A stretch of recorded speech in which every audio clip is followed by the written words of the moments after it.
ছদ্মবেশী মুক্তি ও অখিলেশকে হাতে নাতে ধরে ফেলল ঋতুজা ও বিহান। হ্যাঁ বন্ধুরা, এমনটাই দেখা যাবে। বিস্তারিত জানতে ভিডিওটিতে লাইক দিয়ে চ্যানেলটি সাবস্ক্রাইব করে দেখতে থাকুন। গল্পের শুরুতেই দেখা যাবে কলেজের সামনে বাচ্চাগুলো অসুস্থ হয়ে পড়লে তখন স্টুডেন্টদের ভিতরে আনা হয়। এদিকে দেখা যায় অখিলেশ ঋতুজার হাত ধরে হাত জোর করে ক্ষমা চাইতে থাকে আর বলতে থাকে, আমাকে প্লিজ আমার পরিবার ফিরিয়ে দাও ঋতুজা। আমি এভাবে এভাবে বাঁচতে পারছি না। সবাই আমাকে ঘৃণার চোখে দেখছে, সবাই আমাকে ঘৃণা করছে। আমি কিছুতেই নিজেকে এভাবে এভাবে মানিয়ে গুছিয়ে নিতে পারছি না। আমার আমার খুব কষ্ট হচ্ছে। তুমি প্লিজ বোঝার চেষ্টা করো, আমি তোমাদের নিয়ে বাঁচতে চাই।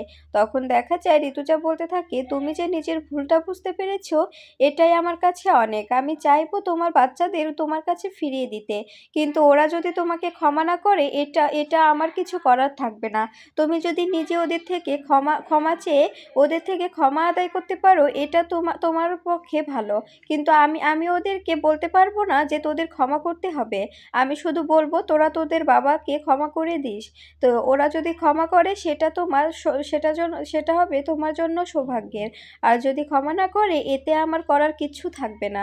তখন দেখা যায় অখিলেশ বলতে থাকে, তুমি চিন্তা করো না ঋতুজা, আমি সবার সঙ্গে মিলেমিশে থাকবো, সবার থেকে ক্ষমা চাইবো। সবাই যদি আমাকে ক্ষমা করে আমি সবাইকে আগলে রাখবো। আর আমি কখনো মুক্তির সঙ্গে যোগাযোগ করব না। আমি তোমাকেই নিয়ে সারাটি জীবন কাটিয়ে দেব। আমি এখন বুঝতে পারছি যে তোমাকে নিয়ে কাটানো সময়গুলোই বেস্ট ছিল। যখন তোমাকে নিয়ে আমি সময়গুলো কাটাতাম বাড়িটা কত হই হুল্লোড় হয়ে থাকতো, সবাই অনেক মাতামাতি করতো, কিন্তু এখন সেগুলো কিছুই হয় না। এখন সব সময় এর পেছনে লেগে আছে, ও ওর পিছনে লেগে আছে, এগুলোই হয়ে চলছে। ঠিক তখনই ঋতুজার হাত ধরে অখিলেশ। এরপরে মেঘমালায় সে এমন পরিস্থিতি দেখে অবাক হয়ে যায়। এরপরে দেখা যায় অখিলেশ ও ঋতুজা দুজন দুদিকে গেলে তখন মেঘমালা বলতে থাকে, মা আপনাকে একটা খবর দেওয়ার জন্য এলাম। আমাদের কলেজের সামনে কি এই যে জ্যামের কারণে অনেকগুলো মানুষ অসুস্থ হয়ে পড়েছে। তাদের মধ্যে আমাদের নোবেল ফিউচারের স্টুডেন্টরাও আছে। আমাদের এক্ষুনি যেতে হবে। বিহান আমাকে এক্ষুনি ফোন করে জানালো যে এরকম অবস্থা, মাকে নিয়ে তুমি এক্ষুনি চলে এসো। এরপরে দেখা যায় তখন অখিলেশ বলতে থাকে, কি বলছো বড় বৌমা, এসব কি বলছো তুমি? আমাদের তো এক্ষুনি ওখানে যেতে হবে, আমাদের স্টুডেন্টদের খবর আমাদের নিতে হবে। এরপরে দেখা যায় মেঘমালা বলতে থাকে, এভাবে যদি প্রত্যেকটা মুহূর্তে মানুষের জীবন ঝুঁকির মুখে পড়ে তবে মানুষগুলো বাঁচবে কি করে? আমাদের কি বাঁচার অধিকার নেই? সরকার কেন এরকম একটা দৃষ্টান্তমূলক কাজ করছে? উনি তো রাস্তায় ট্রাফিক জ্যাম এতটা দিতে পারে না। উনি কি ট্রাফিক জ্যাম এড়াতে কোনো কিছু করতে পারে না? এরপরে দেখা যায় সবাই মিলে কলেজে চলে আসলে তখন অখিলেশ ও ঋতুজাকে দেখে জেলাস ফিল করতে থাকে মুক্তি। মুক্তি মনে মনে বলতে থাকে, অখিলেশ কি বাড়িতে সবটা ঠিকঠাক করে নিল নাকি? ও ঋতুজার সঙ্গে এলো, আমাকে ব্যাপারটা বুঝতেই হবে। এরপরে দেখা যায় ঋতুজা কলেজে এসে বলতে থাকে, বিহান এভাবে ওদেরকে রেখেছো কেন? ওদেরকে তো হসপিটালে নিতে হবে, এভাবে রাখলে তো ওদের আরো সমস্যা বাড়তে পারে। তখন দেখা যায় বিহান বলতে থাকে, হ্যাঁ মা, অ্যাম্বুলেন্স আনতে বলেছি, অ্যাম্বুলেন্স আসছে, এজন্য ওদেরকে এটুকু সময় আমরা কলেজের ভিতরেই রাখছি। অ্যাম্বুলেন্স এলে আমরা ওদেরকে আবার পাঠিয়ে দেব। এরপরে দেখা যায় ঋতুজা বলতে থাকে, এটা কি করে হলো? ঠিক তখন অ্যাম্বুলেন্স চলে এলে তখন কম্পাস বলতে থাকে, আমি ওদের সঙ্গে যাব। তখন বিহান কম্পাসকে যেতে না দিতে চাইলে তখন ঋতুজা বলতে থাকে, ওকে যেতে দে বিহান, কিন্তু সাবধান, নিজে কিন্তু সাবধানে থাকবি, তোর যেন কোনো ক্ষতি না হয়। তখন কম্পাস বলতে থাকে, ঠিক আছে মা, আমার কোনো ক্ষতি হবে না, আমি মাস্ক পরেই যাব। আমাকে তো বুঝতে হবে যে এই গ্যাসটা কিসে থেকে ছড়াচ্ছে। এটা কি বায়ুর সঙ্গে ছড়াচ্ছে নাকি কোনো কেমিক্যালের গ্যাস, এটা আমাকে জানতেই হবে। এদিকে দেখা যায় মুক্তি অখিলেশকে দেখে রাগে গজগজ করতে থাকে আর ইশারা করতে থাকে এদিকে সরে আসার জন্য। তখন দেখা যায় মুক্তি মনে মনে বলতে থাকে, অখিলেশ তুমি যদি ঋতুজার সঙ্গে সবকিছু ঠিক করে নাও আমি কিছুতেই তোমাকে ছাড়বো না। এরপরে দেখা যায় এইদিকে মোনালিসা মনে মনে বলতে থাকে, অখিলেশ আঙ্কেল দেখছি ঋতুজা আন্টির সঙ্গে এলো, এদের মধ্যে কি আবার নতুন করে ভাব হয়ে গেল নাকি?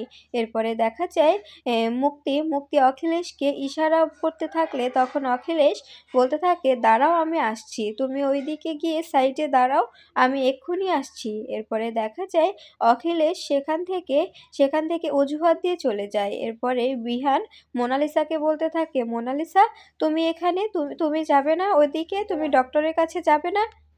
তখন মোনালিসা বলতে থাকে, বিহান আমি ওখানে গিয়ে কি করব? আমি তো এইসবের ব্যাপারে কিছুই জানি না, কিছুই বুঝি না। এদিকে দেখা যায় মুক্তি অখিলেশকে বলতে থাকে, তুমি ঋতুজার সঙ্গে সবকিছু ঠিক করে নিয়েছো, আমি কিন্তু এটা কিছুতেই মেনে নেব না অখিলেশ, আমি কিন্তু এটার জন্য তোমাকে তোমাকে শাস্তি দেব।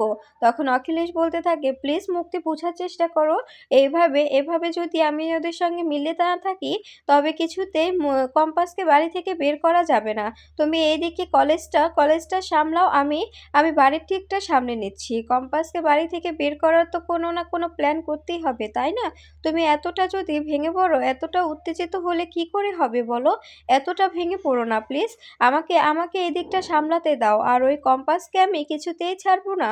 কম্পাস তোমাকে এতটা ভয় দেখিয়েছিল, কম্পাসের জন্য আজকে তোমাকে বাড়ি ছেড়ে চলে আসতে হয়েছে। আমি কম্পাসকে কিছুতেই ছাড়বো না। এদিকে দেখা যায় কম্পাস হসপিটালে এসে ডক্টরকে বলতে থাকে, আমাদের নোবেল ফিউচারের অনেকগুলো অনেকগুলো স্টুডেন্ট এখানে ভর্তি আছে, ওদের কিসে থেকে এই রকম হয়েছে আপনি কি বলতে পারেন? তখন ডক্টর বলতে থাকে, হ্যাঁ ভর্তি হয়েছে, কিন্তু তুমি কে, তুমি এখানে কি চাও?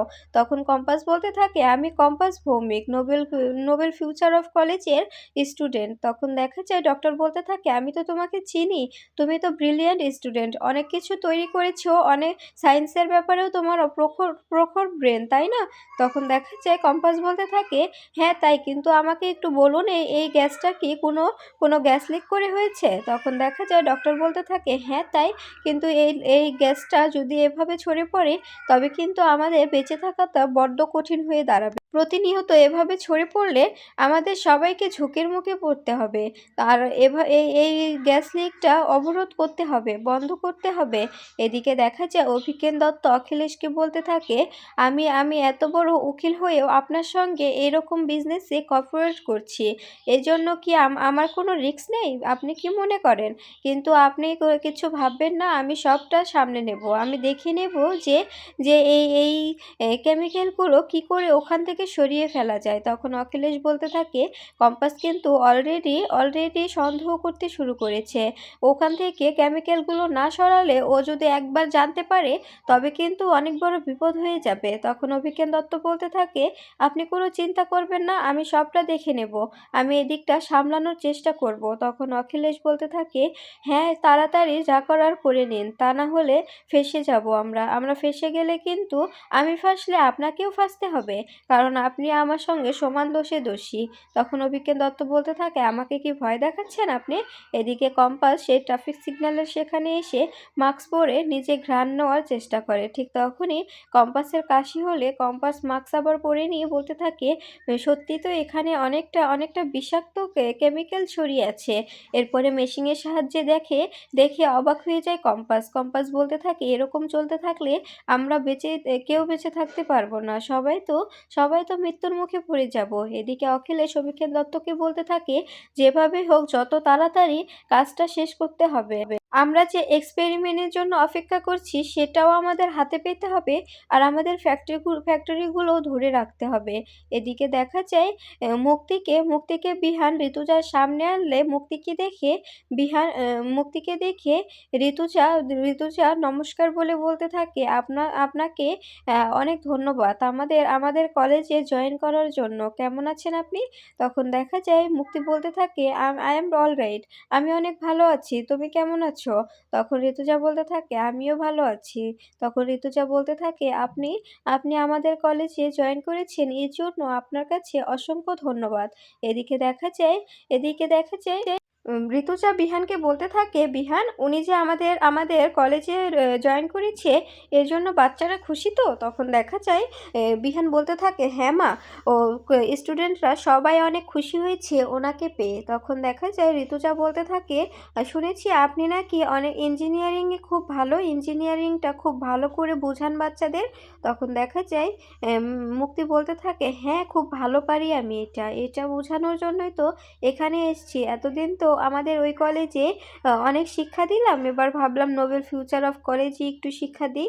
এরপরে এদিকে অখিলেশ অভিজ্ঞানকে বলতে থাকে যা করার খুব তাড়াতাড়ি করতে হবে, আর যদি সবটা জানাজানি হয়ে যায় তবে কিন্তু এবার কম্পাস ও ঋতুজা যেভাবে উঠে পড়ে লেগেছে আমাকে আর ক্ষমা করবে না। আমাকে তো এবার ঋতুজা মনে হচ্ছে ক্ষমা করে দিয়েছে, আর আমার কান্নায় ও গলে গেছে। কিন্তু এবার যদি এগুলো সবার সামনে আসে তবে ঋতুজা ও কম্পাস যে করেই হোক আমাকে আর আপনাকে জেল খাটিয়েই ছাড়বে। ওরা যেন তেন প্রকারে আমাদের জেলে পাঠাবে। এটা কিন্তু হতে দেওয়া যায় না। আপনার যা করার তাড়াতাড়ি করুন। আমি কিন্তু আপনি যদি এই কাজগুলো করে দিতে পারেন তবেই নিশ্চিন্তে থাকতে পারবো, তা না হলে কিন্তু আমি নিশ্চিন্তে থাকতে পারবো না। তখন অভিজ্ঞান দত্ত বলতে থাকে আপনি নিশ্চিন্তে থাকুন, এদিকটা আমি সামলে নিচ্ছি। আপনি আপনার বাড়ির দিকটা আর কলেজের দিকটা মুক্তিকে দিয়ে সামলে নিন। এদিকে দেখা যায় ঋতুজা মুক্তির সঙ্গে অনেক রকম গল্প করতে থাকে। তখন মুক্তি বলতে থাকে আচ্ছা, আপনাদের কলেজে এতদিন ধরে একটি মেয়ে পড়াশোনা করছে, কম্পাস ভৌমিক। মেয়েটার ডিটেলস কি আমি জানতে পারি? শুনেছি অনেক ব্রিলিয়েন্ট। এদিকে দেখা যায় মোনালিসা কম্পাসকে বলতে থাকে কি রে, হসপিটালে গেলি কি হয়েছে জানার জন্য, কিছু কি জানতে পারলি? তুই কি সেটার অ্যান্টিবায়োটিক তৈরি করবি নাকি? তখন কম্পাস বলতে থাকে প্রয়োজনে তাই করব, আর আমি তোমাকে চ্যালেঞ্জ করলাম যে সব মেয়েরা সুস্থ হয়ে উঠবে, সব ছেলে মেয়ে সুস্থ হয়ে উঠবে, আর এই কেমিক্যাল কে ছড়াচ্ছে, কে কে কে এই কেমিক্যাল লিক করে দিয়েছে, এটাও এই কম্পাস ভৌমিকই বের করবে। আমি তোমাকে চ্যালেঞ্জ করে গেলাম। এসব তো তোমার কম্য নয়, তোমার মাথায় তো ব্রেন নেই, তোমার মাথা ভর্তি তো গোবর, তুমি কি করে পারবে বলো?